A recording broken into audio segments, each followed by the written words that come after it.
How to fix YouTube Premium not showing. Hi everyone, welcome back to the channel. In today's video I'll simply guide you on how you can actually fix YouTube Premium not showing, so make sure to watch the video till the end.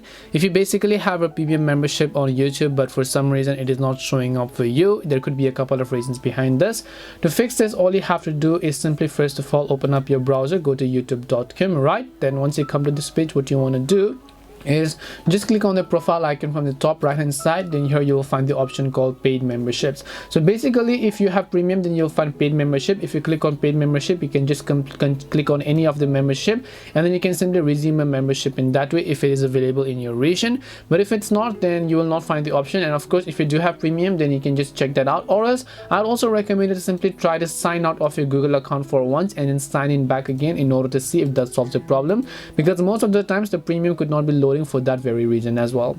So hopefully one of these may have helped solve your problem. If it did help solve your problem, then make sure to leave a like and subscribe to the channel. If you have any questions, feel free to leave them down. Thank you very much for watching and see you in the next video.